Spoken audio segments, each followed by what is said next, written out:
नमस्ते दोस्तों, मैं Devinder Singh, chartered accountant. Simplifying GST that has been the mantra over my YouTube channel while explaining various case laws, notification, circulars, GST provisions etcetera. दोस्तों, आज हम इकट्ठा हुए हैं बात करने के लिए फाइनेंस बिल 2023 को आपके साथ। ये जो फाइनेंस बिल 2023 है, ये कल पेश किया गया था हमारी वित्त मंत्री श्रीमती निर्मला सीतारमण जी के द्वारा। और ये जो पेश किया गया, ये अभी प्रपोजल है, ये अभी फाइनेंस बिल है, ये अभी फाइनल नहीं हुआ है। फाइनल तब होता है जब फाइनेंस बिल फाइनेंस एक्ट बन जाता है और जब इससे संबंधित नोटिफिकेशंस को जारी किया जाता है कि वो चेंजेस किस डेट से प्रभावी होंगे। आज के दिन ये सिर्फ एक फाइनेंस बिल है, ये फाइनल नहीं है, ये सिर्फ अभी प्रपोजल है। तो जो पहला चेंज जिस सेक्शन के अंदर प्रपोज किया गया है वो सेक्शन 10 ऑफ सीजीएसटी एक्ट है। सेक्शन 10 जैसा कि हम जानते हैं कंपोजिशन डीलर से संबंधित है और उसके अंदर एक कंडीशन है कि जो कंपोजिशन डीलर हैं वो इलेक्ट्रॉनिक कॉमर्स ऑपरेटर के थ्रू अपनी गुड्स या सर्विसेज को सप्लाई नहीं कर सकते। जो कंपोजिशन डीलर हैं वो इलेक्ट्रॉनिक कॉमर्स ऑपरेटर के थ्रू अपनी गुड्स या सर्विसेज को सप्लाई नहीं कर सकते। अब से जो गुड्स वाली जो रिस्ट्रिक्शन थी, जो कंडीशन थी, उसको हटा दिया गया है। अब से इसका अर्थ यह है कि composition dealer electronic commerce operator के थ्रू गुड्स को भी सप्लाई कर पाएंगे। साथ के साथ मैं एक चीज़ और यदि आपके साथ डिस्कस करूं कि कंपोजिशन डीलर के ऊपर एक कंडीशन ये भी होती है कि वो इंटर स्टेट गुड्स को सप्लाई नहीं कर सकते। तो अगर मैं इन दोनों बातों को जोड़कर देखूं, प्रपोजल को और एग्जिस्टिंग प्रोविजन को, तो अब से composition dealer electronic commerce operator के थ्रू गुड्स को तो सप्लाई कर पाएंगे, बट इंटर स्टेट सप्लाई फिर भी नहीं कर सकते। तो उन्हें जो सप्लाई ऑफ गुड्स करनी है वो इंट्रा स्टेट ही करनी है। प्रैक्टिकली अगर मैं देखूं तो कंपोजिशन डीलर के ऊपर काफ़ी रिस्ट्रिक्शन होती है कि वो इंटर स्टेट गुड्स को सप्लाई नहीं कर सकता। वैसे वो सर्विसेज को सप्लाई कर सकता है बट गुड्स को इंटर स्टेट सप्लाई नहीं कर सकता। और यदि वो इलेक्ट्रॉनिक कॉमर्स ऑपरेटर के थ्रू अपने गुड्स को सप्लाई करना चाहता है तो वो अपने आप को लिमिट नहीं करना चाहेगा एक स्टेट के अंदर। तो प्रैक्टिकली मुझे ऐसा लगता है कि कंपोजिशन डीलर कंपोजिशन स्कीम कभी भी ऑप्ट नहीं करेगा। एक डीलर, एक रजिस्टर्ड पर्सन कंपोजिशन स्कीम कभी भी ऑप्ट नहीं करेगा यदि वो चाहता है कि वो इलेक्ट्रॉनिक कॉमर्स ऑपरेटर के थ्रू अपने गुड्स को ट्रेड करे। पर फिर भी एक वेलकम मूव है कि आप आगे से कोई कंपोजिशन डीलर यदि चाहे तो इंट्रा स्टेट अपने गुड्स को इलेक्ट्रॉनिक कॉमर्स ऑपरेटर के थ्रू भी सप्लाई कर सकता है। ये पहला चेंज है जो प्रपोज किया गया फाइनेंस बिल 2023 में। अब मैं मूव करता हूँ सेकेंड प्रपोजल की तरफ। सेकेंड प्रपोजल जो चेंज आया है वो सेक्शन 16 में आया है। सेक्शन 16 जैसे कि हम जानते हैं इनपुट टैक्स क्रेडिट की कंडीशंस और रिस्ट्रिक्शंस के ऊपर है और उसके अंदर एक शब्द है कि 180 दिन में रेसिपिएंट के द्वारा सप्लायर को पेमेंट करनी होती है from the date of issue of invoice. और यदि ये वो पेमेंट नहीं करता तो उसको अपने आईटीसी को रिवर्स करना होता है अलॉन्ग विद इंटरेस्ट, और उस जो आईटीसी को रिवर्स करना होता है उसको आउटपुट टैक्स लाइबिलिटी के अंदर ऐड कर दिया जाता है। ऐसा सेक्शन 16 में लिखा हुआ था। और जबकि यदि मैं आपसे जीएसटी एक्ट की बिगिनिंग से बात करूं कि ऐसा क्यों लिखा हुआ था कि इनपुट टैक्स के रिवर्सल को आउटपुट टैक्स लाइबिलिटी में ऐड कर दिया जाए, क्योंकि दोनों अलग अलग बातें हैं। इनपुट टैक्स का रिवर्सल और आउटपुट टैक्स की liability are two separate things. We can not add two cows and two buffaloes because those are two separate things. तो क्यों इनपुट टैक्स क्रेडिट को लिखा हुआ है आउटपुट टैक्स लाइबिलिटी के बीच में ऐड करने के बारे में? तो इसके लिए हमें जाना पड़ेगा जीएसटी जब इंट्रोड्यूस किया गया था। इनिशियली ये था कि मैचिंग कॉन्सेप्ट के अंदर जीएसटीआर 1, जीएसटीआर 2, जीएसटीआर 3 का कॉन्सेप्ट था और उसके अंदर जीएसटीआर 1 से जीएसटीआर 2 पर पहुंचते थे और जीएसटीआर 2 के बाद फाइनल लाइबिलिटी जो डिटरमाइन की जाती थी वो जीएसटीआर 3 में की जाती थी। तो अगर वहां पर 180 दिन में यदि पेमेंट नहीं होगी तो जीएसटीआर 2 से ये रास्ता पास होते हुए जीएसटीआर 3 में इसको आउटपुट टैक्स लाइबिलिटी में ऐड किया जाना था। ये होना था जीएसटीआर 1, जीएसटीआर 2, जीएसटीआर 3 के थ्रू, बट ऐसा कभी हो ही नहीं पाया। और अब तो जीएसटीआर 2 और जीएसटीआर 3 ऑलरेडी ओमिट कर दिए गए हैं लास्ट फाइनेंस एक्ट के द्वारा। तो इन शब्दों का कोई रेलेवेंस नहीं था और इनपुट टैक्स को जो रिवर्सल है वो संबंधित था सिर्फ इनपुट टैक्स रिवर्सल से ही, और उनको आउटपुट टैक्स लाइबिलिटी के अंदर ऐड करने की जरूरत या उन शब्दों की जरूरत नहीं थी। और वैसे भी पोर्टल इस तरह से वर्क नहीं कर रहा और रूल के अंदर भी कहीं ऐसा नहीं लिखा हुआ कि इनपुट टैक्स के रिवर्सल को आउटपुट टैक्स लाइबिलिटी के अंदर ऐड किया जाए। तो एक्ट को रूल्स के साथ अलाइन करने के लिए और जीएसटी और पोर्टल की वर्किंग को अलाइन करने के लिए उन शब्दों को हटा दिया गया है कि इसको आउटपुट टैक्स लायबिलिटी में ऐड किया जाएगा और अब सिंपल है कि आईटीसी का रिवर्सल किया जाएगा अलोंग विद इंटरेस्ट, जो कैलकुलेट किया जाएगा as per section 50। This is the change under section 16। एक चेंज और प्रपोज किया गया कि जिसके अंदर जहां 180 डेज में जो पेमेंट करनी है, वहां पर जो शब्द लिखे हुए थे वो लिखे हुए थे payment made by the recipient. अब उनको चेंज कर दिया गया पेमेंट टू सप्लायर।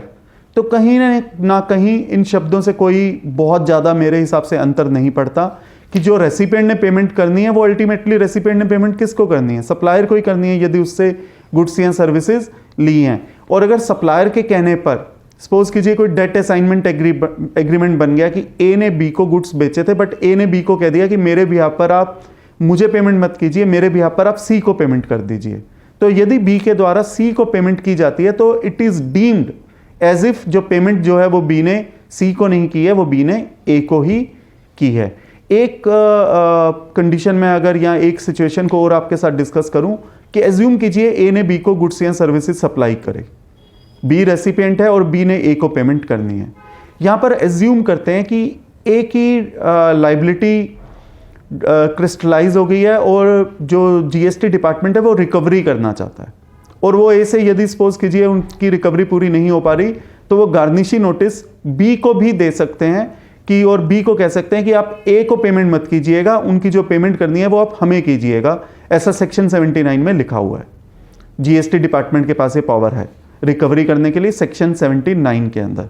तो ऐसे केस में भी यदि बी को अगर ऐसा नोटिस आता है डिपार्टमेंट के द्वारा कि ए को पेमेंट मत कीजिए और जो ए को पेमेंट करनी है वो डायरेक्टली गवर्नमेंट को कीजिए, डायरेक्टली जीएसटी डिपार्टमेंट को कीजिए, तो ऐसे केस में भी यदि बी जो है डिपार्टमेंट को पेमेंट करता है तो वो माना जाता है कि वो पेमेंट ए को ही की गई है। तो चाहे डायरेक्टली सप्लायर को की जाए या सप्लायर के कहने पर किसी थर्ड पार्टी को की जाए या गवर्नमेंट को की जाए, वो माना वही जाता है कि वो पेमेंट सप्लायर को की गई है। बट शायद शब्दों को कि पेमेंट मेड बाय रेसिपिएंट को और क्लियर करने के लिए payment made to recipient makes more sense. शायद मेरे हिसाब से इसी वजह से सेक्शन 16 में ये दूसरा परिवर्तन लाया गया है।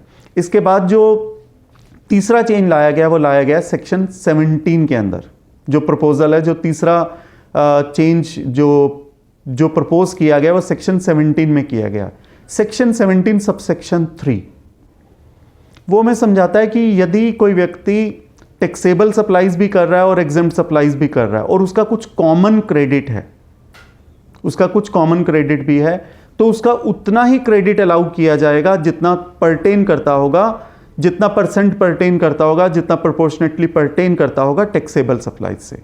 एज्यूम कीजिए कि किसी का कोई कॉमर्स क्रेडिट कॉमन क्रेडिट है वो 1 लाख रुपए है और उसका टोटल टर्नओवर 10 करोड़ रुपए टैक्सेबल है और 5 करोड़ रुपए एज्यूम कीजिए एग्जेम्प्ट सप्लाईज है।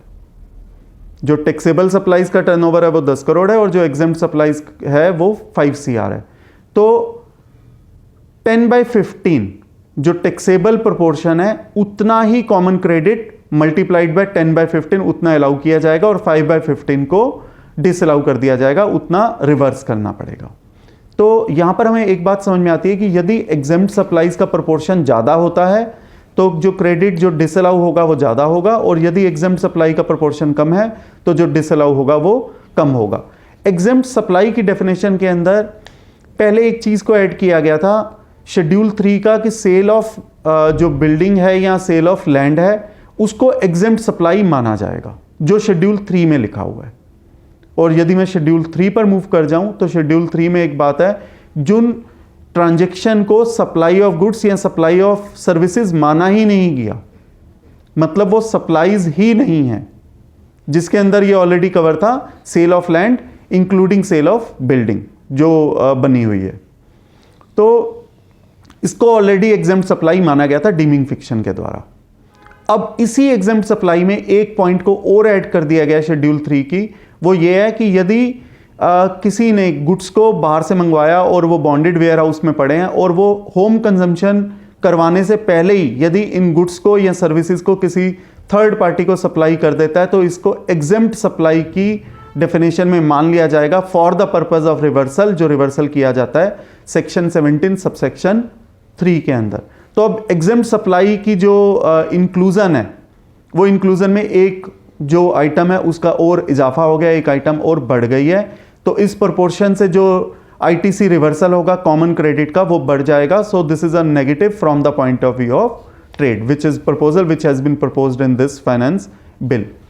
सेकेंड, सेक्शन 17 सबसेक्शन 5 के अंदर भी एक चेंज को प्रपोज किया गया है. उसके अंदर ये प्रपोजल दिया गया है कि यदि किसी रजिस्टर्ड पर्सन के द्वारा गुड्स या सर्विसेज को अवेल किया गया है और वो उन गुड्स और सर्विसेज को यूज करना चाहता है जो उसके ऊपर एक ऑब्लिगेशन है कंपनीज एक्ट की कॉर्पोरेट सोशल रिस्पॉन्सिबिलिटी की, और यदि इससे संबंधित उसका कुछ आईटीसी है तो वो आईटीसी उसे नहीं मिलेगा, वो ब्लॉक क्रेडिट का हिस्सा माना जाएगा. सेक्शन 17 सबसेक्शन 5 हम जानते हैं वो ब्लॉक क्रेडिट से संबंधित है, तो ऐसे क्रेडिट को ब्लॉक क्रेडिट माना जाएगा. और एक रिसेंटली एक जजमेंट आई थी, इनफैक्ट वो एडवांस रूलिंग थी बेम्बिनो पास्ता फूड इंडस्ट्रीज लिमिटेड की, जो तेलंगाना ने दी थी 20 अक्टूबर 2022 को, जिसके अंदर ये कहा गया था कि यदि किसी व्यक्ति ने कोई गुड्स या सर्विसेज ली हैं, यदि किसी कंपनी ने गुड्स या सर्विसेज अवेल की हैं और वो कॉर्पोरेट सोशल रिस्पॉन्सिबिलिटी के लिए हैं, तो उसका उसे आईटीसी मिल जाएगा.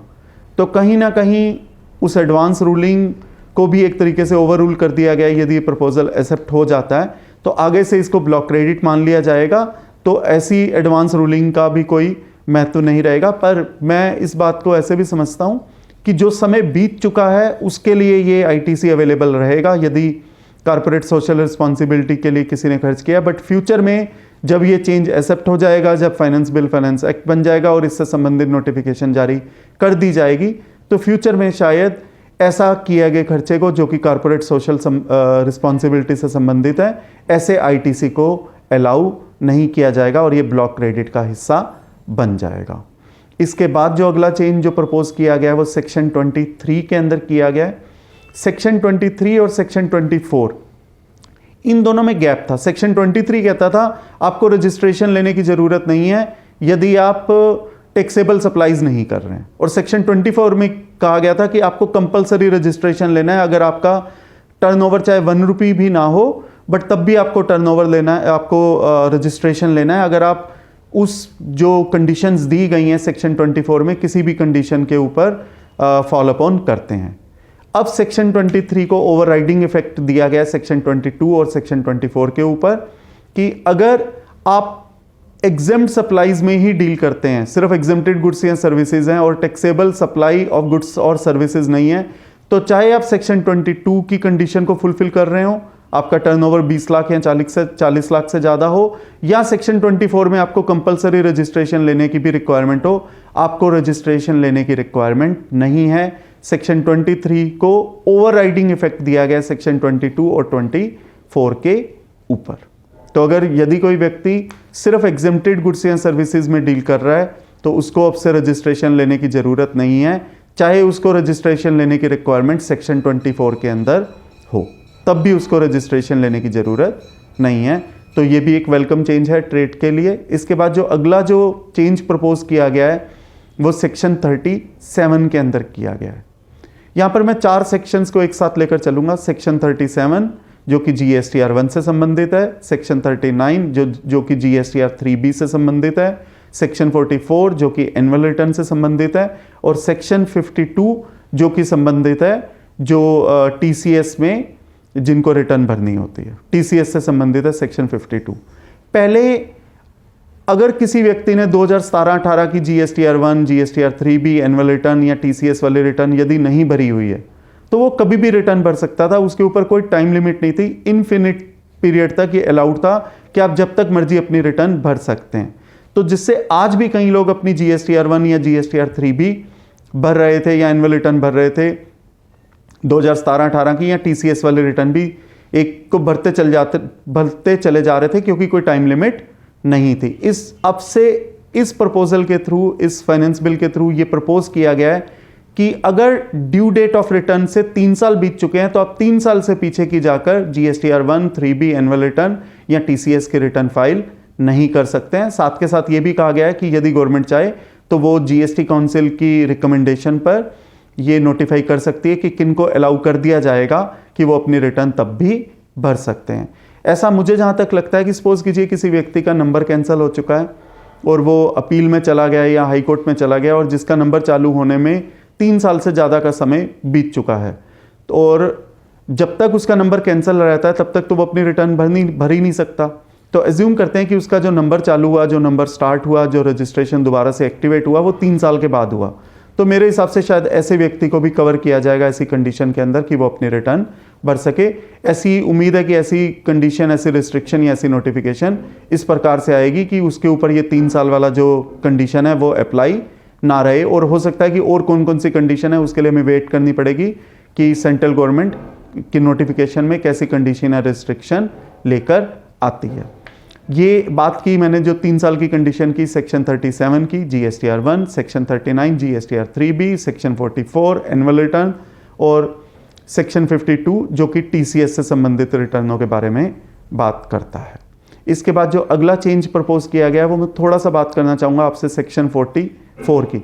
सेक्शन 44 पहले एक प्लेन सेक्शन था जो कि बात करता था कि जिनका टर्नओवर एक स्पेसिफाइड लिमिट से ऊपर है उनको अपनी एनुअल रिटर्न भरनी होती है। अब से उसको सेक्शन 44 सबसेक्शन 1 बना दिया गया, उसको री नंबर कर दिया गया, क्योंकि ये जो 3 इयर्स वाली कंडीशन है उसको कर दिया गया सेक्शन 44 सबसेक्शन 2। तो जो पहले सेक्शन 44 था, इस प्रपोजल के पास हो जाने के बाद उस सेक्शन 44 को वो सेक्शन 44 सबसेक्शन 1 बन जाएगा, और ये जो 3 साल की कंडीशन है कि 3 साल के बाद आप अपनी एनुअल रिटर्न नहीं भर पाएंगे, उसको सेक्शन 44 सबसेक्शन 2 के अंदर लाया जाएगा।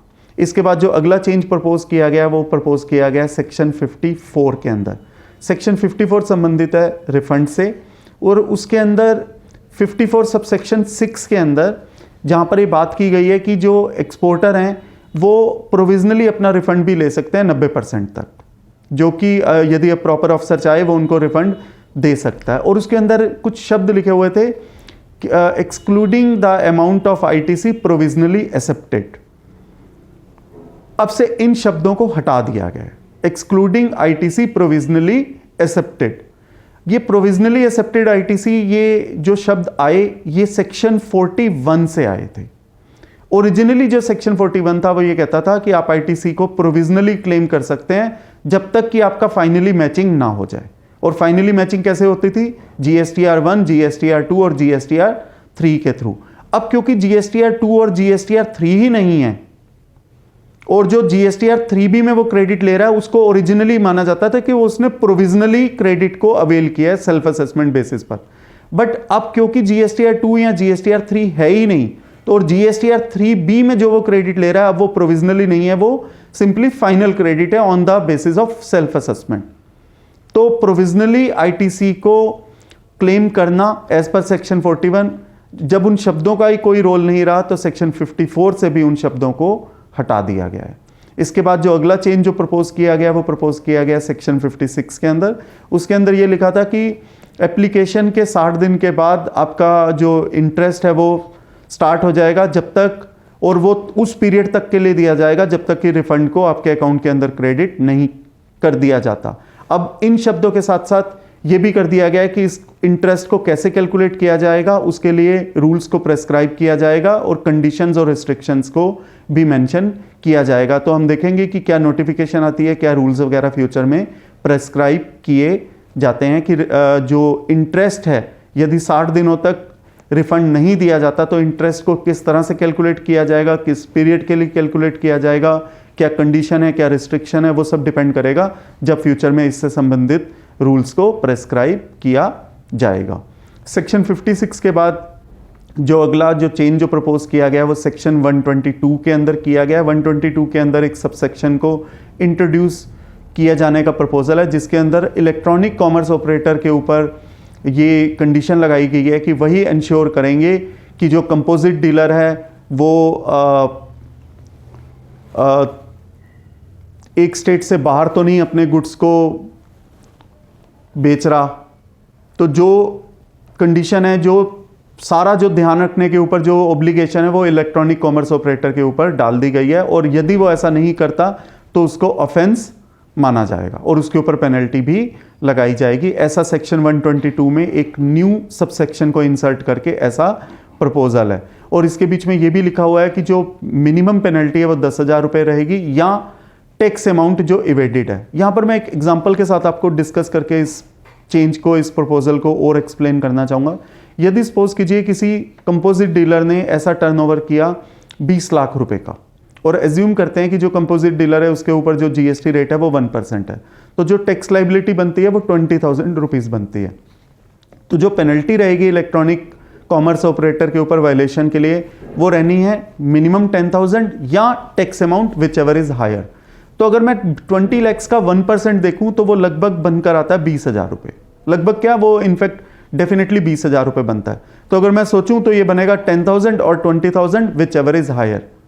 बट साथ साथ ऐसा माना गया है, ऐसा लिखा गया है कि ऐसे केस में उस कंपोजिट डीलर को कंपोजिट डीलर ना मानकर एक रेगुलर डीलर माना जाएगा, कि वो कंपोजिट स्कीम के अंदर कवर नहीं है, वो ऐसा माना जाएगा जैसे कि वो एक रेगुलर स्कीम के अंदर ही कवर है।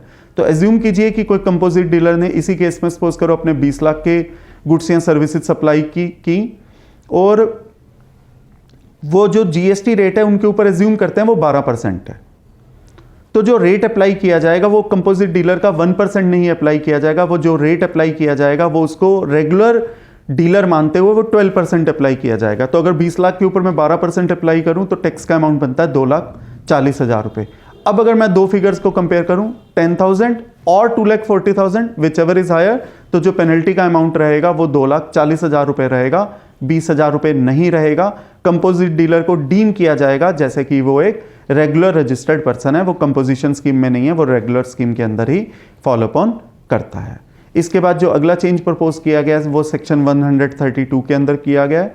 सेक्शन 132 के अंदर कुछ ऑफेंसेस को जिसके अंदर प्रोसिक्यूशन जिन परिस्थितियों में इनिशिएट की जा सकती थी, कुछ प्रोविजंस को वहाँ से ओमिट कर दिया गया है, जो कि हमने जीएसटी काउंसिल की 47th मीटिंग में भी जिसके बारे में हमने पढ़ा था। और मैं अगर एक आपसे कंडीशन को बात करूं जिसको डीक्रिमिनलाइज किया गया है, जिसके अगेंस्ट अब प्रोसिक्यूशन लॉन्च नहीं की जा सकती सेक्शन 132 के अंदर, वो ये है कि अगर आप गवर्नमेंट अफसर को उसकी ड्यूटी करने में ऑब्स्ट्रक्ट करते हैं, तो मैं ये समझता हूं कि अगर इसको जीएसटी एक्ट में से हटा भी दिया गया है तो वो कहीं ना कहीं किसी और एक्ट के अंदर, सीआरपीसी के अंदर कहीं ना कहीं पब्लिक ऑफिसर को उसकी ड्यूटी परफॉर्म करने से अगर ऑब्स्ट्रक्ट करते हैं तो वो कहीं ना कहीं किसी और एक्ट में, किसी और लॉ में जरूर कवर होगा और प्रोसिक्यूशन की बात दूसरी जगह की गई होगी। तो उसको सिर्फ जीएसटी एक्ट से हटाया गया, बट मुझे नहीं लगता कि ये कितना सिंपल सा अपराध है कि उसको प्रोसिक्यूशन की जो कंडीशन है जो सेक्शन 132 वो वहाँ से हटा दिया जाए। उसी तरह से एविडेंस को मिटाने पर भी जो पहले प्रोसिक्यूशन लॉन्च हो सकती थी सेक्शन 132 में, अब उसको भी हटा दिया गया है। पर अगेन मैं समझता हूँ वो कहीं ना कहीं एविडेंस एक्ट में जरूर लिखा होगा कि अगर आप एविडेंस को मिटाते हैं, एविडेंस को डिस्ट्रॉय करते हैं, तो आपके ऊपर प्रोसिक्यूशन या इम्प्रिजनमेंट का खतरा हमेशा बना रहेगा। इसके अलावा अब मैं अगला जो चेंज जिसके बारे में बात करूं वो चेंज प्रपोज किया गया सेक्शन 138 में। सेक्शन 138 बात करता है कंपाउंडिंग ऑफ ऑफेंसेस की।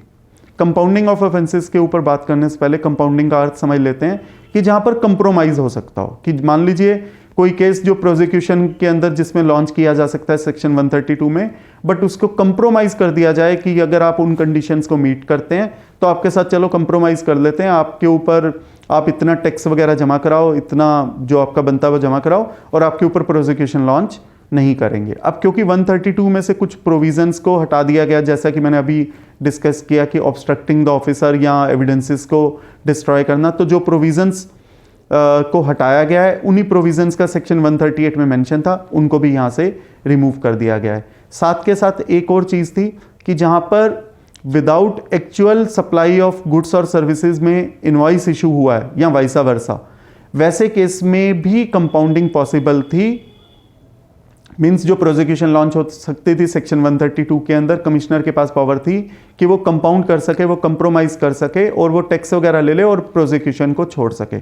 इन शब्दों को हटा दिया गया है। तो इट मीन्स यदि कोई व्यक्ति गुड्स या सर्विसेज को सप्लाई करता है विदाउट इश्यूएंस ऑफ इनवॉइस और वाइसा वर्सा, तो ऐसे केस में अब वो कंपाउंडिंग का सहारा नहीं ले पाएगा, अब उसको प्रोसिक्यूशन ही झेलनी पड़ेगी। कंपाउंडिंग का जो बेनिफिट सेक्शन 138 के अंदर था वो उसके पास अवेलेबल नहीं रहेगा। साथ के साथ सेक्शन 138 के अंदर कुछ लिमिट्स दी गई थी कि जिसके अंदर कंपाउंडिंग के अंदर अगर आपको आना है तो उन लिमिट्स को भी थोड़ा सा चेंज किया गया है, उन लिमिट्स को थोड़ा सा सिंप्लीफाई किया गया है, उन जो परसेंटेज ऑफ टैक्स थे उसको थोड़ा सा रिड्यूस किया गया है, तो that is also a welcome change. इसके अलावा ये जो अगला जो प्रपोजल दिया गया है वो सेक्शन 158 सबसेक्शन कैपिटल ए, मैं दोबारा से बोलता हूँ, एक सेक्शन 158 कैपिटल ए को इंट्रोड्यूस करने की बात की गई है, जिसके अंदर ये कहा गया है कि गवर्नमेंट यदि चाहे तो वो किसी भी सप्लायर का या रेसिपेंट का नाम पोर्टल पर दे सकती है और थर्ड पार्टी के साथ उनको शेयर कर सकती है। यहाँ पर यह भी लिखा गया है कि कुछ कंडीशन में सप्लायर की परमिशन ली जाएगी उसके नाम को शेयर किए जाने से पहले, और कुछ कंडीशन में रेसिपेंट की एक्सेप्टेंस ली जाएगी उसके नाम को शेयर किए जाने से पहले थर्ड एजेंसी के साथ या उसको पब्लिश करने से पहले। साथ के साथ अब क्योंकि ये काम गवर्नमेंट कर रही है तो साथ में ये भी लिखा है कि यदि गवर्नमेंट ऐसा कर भी देती है तो उसके खिलाफ कोई भी केस जो है वो दायर नहीं किया जा सकता। तो गवर्नमेंट ने अपने आप को सेफगार्ड भी किया है, जो 158A सबसेक्शन 3 में नॉटविथस्टैंडिंग शब्द को बीच में लिखा है। इसके बाद जो अगला जो चेंज प्रपोज किया गया है वो चेंज प्रपोज किया गया है शेड्यूल 3 में CGST एक्ट के, और वो चेंज जो प्रपोज किया गया है वो ये चेंज प्रपोज किया गया है कि जो गुड्स सपोज करो कोई इंडिया में गुड्स आने से पहले ही हमारी टेरिटरी में एंटर करने से पहले ही एक कंट्री से दूसरे कंट्री में यदि बेच दिए जाते हैं तो उसको माना गया था कि वो नीदर सप्लाई ऑफ गुड्स होगा नॉर सप्लाई ऑफ सर्विस होगा। वो सप्लाई की डेफिनेशन से ही बाहर था, उसको ऐसी ट्रांजैक्शन माना गया था। पर ये जो चेंज लाया गया था ये चेंज 2018 से लाया गया था। अब इसको माना जाएगा कि ये चेंज 2018 से नहीं आया, ये चेंज 2017 से आया है, 1 जुलाई 2017 से। तो पुराने वाले पीरियड को भी एग्जम्प्ट कर दिया गया, मतलब ये राइट फ्रॉम द बिगनिंग माना गया है। और उसी प्रकार से एक और चेंज है जो बॉन्डेड वेयर हाउस से संबंधित है, उसमें भी यही चेंज को माना गया है कि वो जो चेंज है वो 1 जुलाई 2017 से ही है, वो 2019 से नहीं है। जो प्रपोजल लाया गया था वो 2019 में लाया गया था। साथ के साथ ये भी लिखा गया है कि यदि कोई व्यक्ति ऐसी स्थिति में ऑलरेडी टैक्स भर चुका है और उसका केस फाइनल हो चुका है तो ऐसे भरे हुए टैक्स को वापस नहीं किया जाएगा, उसका रिफंड नहीं किया जाएगा। तो जो केसेस ऑलरेडी कंप्लीटेड है वो कंप्लीटेड ही रहेंगे।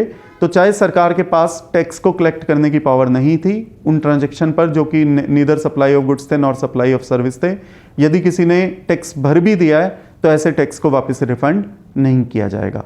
ये CGST एक्ट के जो प्रपोजल्स हैं जो प्रपोज किए गए हैं इस फाइनेंस बिल 2023 में। अब यदि मैं IGST एक्ट में मूव करूं तो IGST एक्ट में जो पहला जो प्रपोजल दिया गया है वो सेक्शन 2 क्लॉज 16 के अंदर दिया गया है। उसके अंदर जो डेफिनेशन को चेंज किया गया है, जो नॉन